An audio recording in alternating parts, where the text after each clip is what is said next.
Bonjour, bienvenue dans le 15h30 avec du son cette fois-ci, excusez-moi.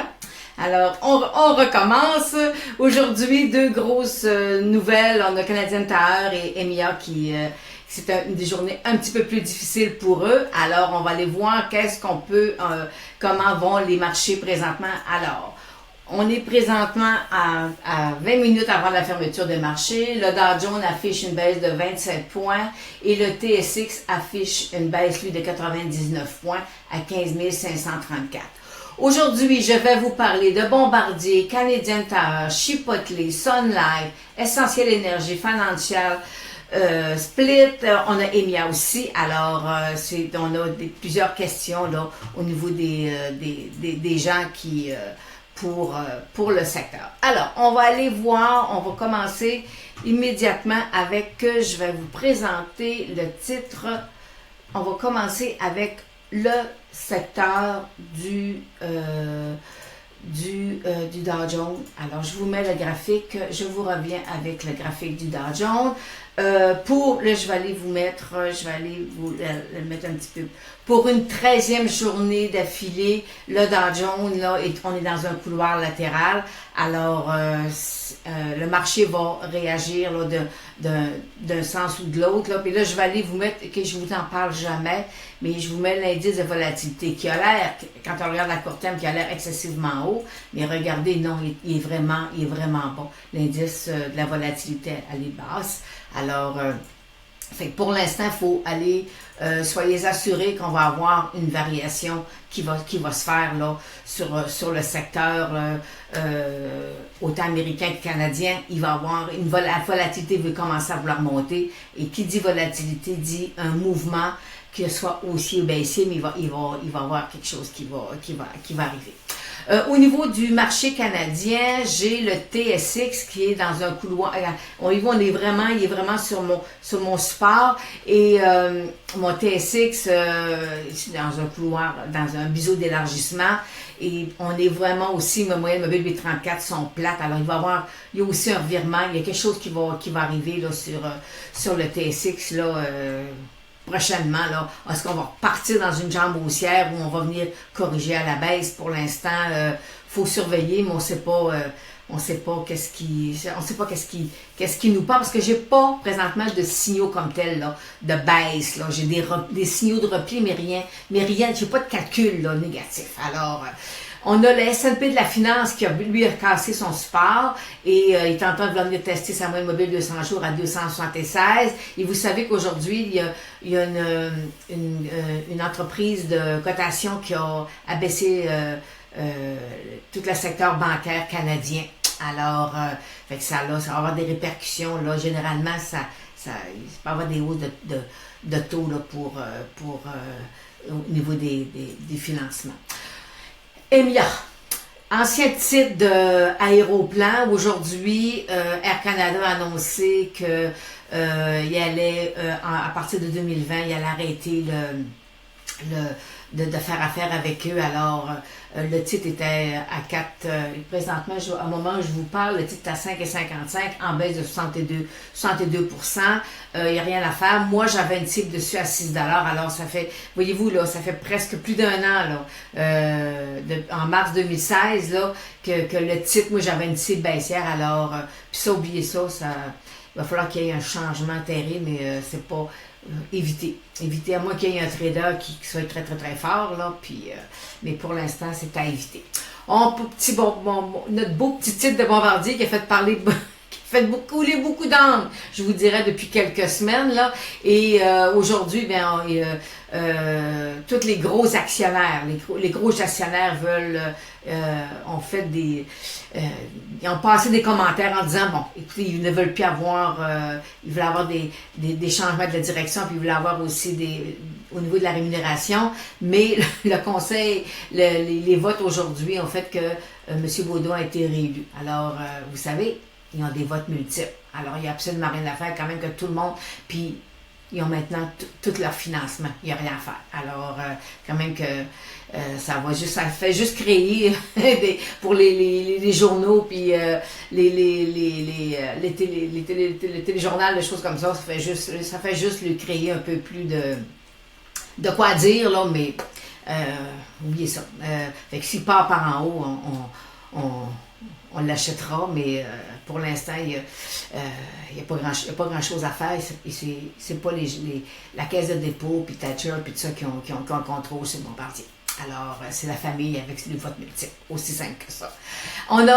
J'ai Olivier qui me demandait pour chipoteler, puis il me demandait, Lynn, qu'est-ce que t'en penses? Pour l'instant, j'en pense pas plus que j'en pensais il y a 2 semaines.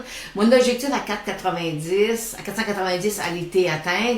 Pour l'instant, puis voyez, si vous regardez mon stochastique est en même baissier. Fait que moi, j'ai essayé de tout voir de tous côtés d'aller le chercher, là, puis j'ai rien trouvé, là. Alors, je me dis, bon, à un moment donné, faut pas chercher pour chercher, là, pour avoir une raison, mais alors c'est ça. Fait que j'ai pas, c'est fait, le pire est fait. On a le titre de Canadian Tire. Excusez-moi, j'ai oublié de mettre le nom, le graphique, le nom à l'écran. Par rapport à son sommet, il a ouvert ce matin à 172 $. Et là, présentement, il se transige à 156,11 en baisse de 10%. Mais par rapport à 172, écoutez, là, il perd 16 $ depuis ce matin. Bon, l'ouverture de ce matin, c'est sûr que les shorteux ont été obligés de se couvrir. Alors, c'est ce qui a fait que le titre a monté. Les mauvaises nouvelles, pas les mauvaises nouvelles, excusez-moi. Les résultats sont, on le disait, tu sais, il faisait bien tout ça, mais je vous fais quelques semaines que je vous mentionne que présentement, les titres doivent avoir de la croissance. Et le titre de Canadian Tire, la croissance est en train de diminuer. Et ça, c'est le nerf. La croissance future, c'est le nerf de la guerre. Alors, présentement, le marché est en train de lui dire non. C'est trop. Ils ont fait 1,24 $ de bénéfices. C'est le 4e trimestre qui est toujours le plus fort, le trimestre de décembre, là. Mais ça veut dire qu'il nous reste 2 autres trimestres qui devront très bien faire, là.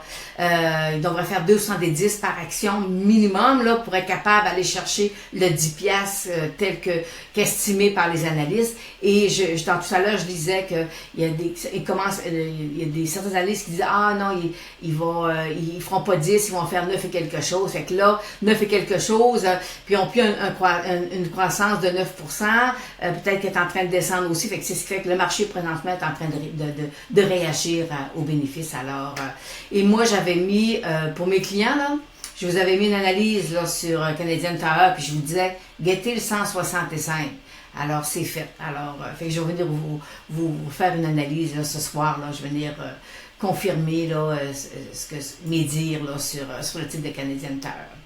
J'ai une petite... c'est Linda qui me demande, Lynn, Essentiel Énergie, qu'est-ce que tu en penses? Ben, vous, on a eu du volume, mais tant il y a aussi longtemps que j'ai une bonne résistance autour de 90 sous, 85 sous. Alors, mais pour les clients d'Analyse Tech, je vous ai fait une analyse ce matin, là, un peu plus en profondeur, là. Mais fait que pour l'instant, là, il faut que le volume continue, là. Mais pour le volume ne semble pas être au rendez-vous. Alors, un autre, j'en ai déjà parlé il y a quelques temps, on m'a posé, c'est Alain qui me demande la question pour Financial, il dit c'est un titre d'action privilégiée. Oui, effectivement, c'est un titre d'action privilégiée, mais je vous mentionnais que c'est pas juste des actions, parce que les actions privilégiées, pas rien que ce qu'on appelle des resets à 5 ans, il y en a des 10 ans, alors c'est ce qui fait que c'est pas le même produit là, que BMO action privilégiée. Là. Alors moi, je préfère le type de BMO. Parce que c'est un reset à tous les 5 ans. Alors, lui, puis de mémoire, il me semble que ils ont pas juste, ils peuvent aller aussi dans des actions ordinaires. Ils sont pas obligés d'aller dans des actions privilégiées. Fait que là, à un moment donné, moi, je préfère aller directement dans un... J'ai un autre petit titre. Bon, écoutez, là, c'est Michael qui me demande mon appréciation sur un titre. Bon, ce titre-là, écoutez, j'ai fait une analyse à mes clients ce matin. On avait, tout à l'heure, lorsque je l'ai fait, on était en haut de 75%. Ce matin, on était presque à 90% de gain. Alors, écoutez, on a déjà une bonne partie. Moi, c'est lorsque percé sa moyenne mobile 200 jours que j'ai pris position avec les clients dans le titre. Alors, fait que quand le titre est déjà trop avancé, vous êtes pris dans les fluctuations. On a du beau volume, mais aujourd'hui le volume est un peu négatif, là. Alors, c'est pour traders seulement. Mais je suis quand même haussière sur le titre, mais j'ai une analyse complète sur le site d'analystech.com. J'ai Olivier qui me demande, Lynn, Sun Life, vous savez, on est dans les services financiers, j'étais en mode repli sur Sun Life, et là, moi, on pourrait, là, s'il est en train de vouloir casser son support à 46, alors il pourrait venir se rasseoir sur sa ligne de tendance à long terme, là, à long terme, c'est ma ligne de tendance qui est autour de 44 $. Alors, fait que c'est pas un achat. J'ai pas de cible baissière comme tel. Là, on est en mode repli seulement. Et alors, je reviens sur le titre sur le secteur du Dow Jones. Alors, nous allons changer. Je vais aller vous mettre sur on va aller vérifier en terminant le secteur pétrole et l'or. Et voyez-vous, présentement, l'or est à 1224. On est dans un beau couloir. Puis regardez, je vais aller vous tracer, là. Regardez, on a un beau petit couloir baissier. Le point positif, c'est qu'il pourrait ressortir nous faire une jambe haussière, peut-être aller retoucher le 12,50. Là, ça pourrait être le scénario où il continue à glisser, puis qu'après ça, il casse directement. Parce que là, je suis à court terme, je suis quand même à court terme sur le titre. Et je vais aller terminer avec le pétrole. Le pétrole, présentement, affiche, je suis à 47,76. Vous savez, j'ai pas encore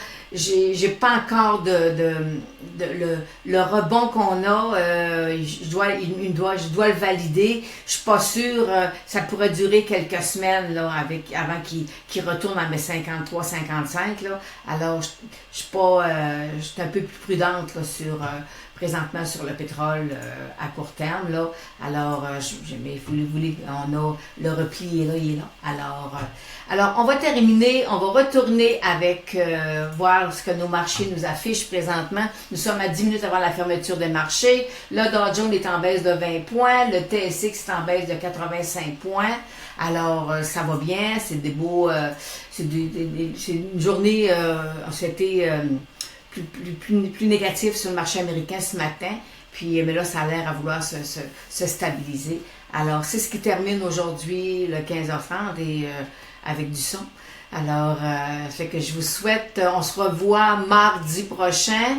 Vous avez des questions, vous me donnez les questions, vous me posez des petites questions sur Facebook. Alors, je vous souhaite un bon week-end et n'oubliez pas qu'analystech.com, c'est le site d'analyse technique le plus prolifique au Québec. Alors, on se dit à mardi et j'attends vos questions.